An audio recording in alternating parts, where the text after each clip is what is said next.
famonjena no niaviny tety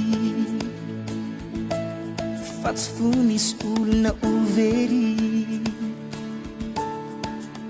fitiavana nanosika azy nidina teto antany de nilaozany hatrany fiandrianany voninahiny sy ny asambarany fa naleo ninijay lehibe ny fitiavanao sany yaretanao na te maina kapka sedrainao latsa fafambaraka nolanjainao atsitrapola yazo fa natolotra ny ainao hoay zany jesosy ô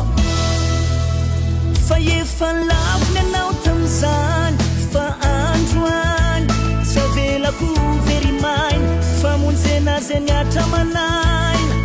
efa nampsalina ny sotro ny rano tsy tina sao tsy anda manosoa tompoko malalaka fa efa laviny anao tam'izany fa androany tsy avelako verimaina famonjena zay niatra manaina efa nampsalina ny sotro ny rano tsy tina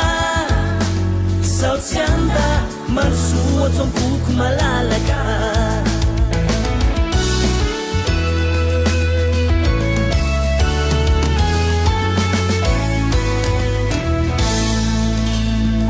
tsy tanany fasana izy fa masina sy maye alleluia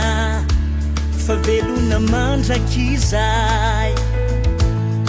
mitoetra kavanany ray ka andovalanitra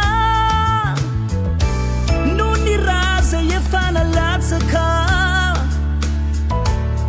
misaotreram-po misaotreran-tsaina fa fitiavana tsy aitoay fa efa lavy anao tam'izany fa androany tsy avelako verimaina famonjena zay niatra manaina efa nampsalina ny sotro ny rano sy tina sao tsy anda masoa tompoko malalaka fa efa lavy anao tam'izany fa androany tsy avelako verimaina famonjena zay niatra manaina efa nampsalina ny sotro ny rano sy tina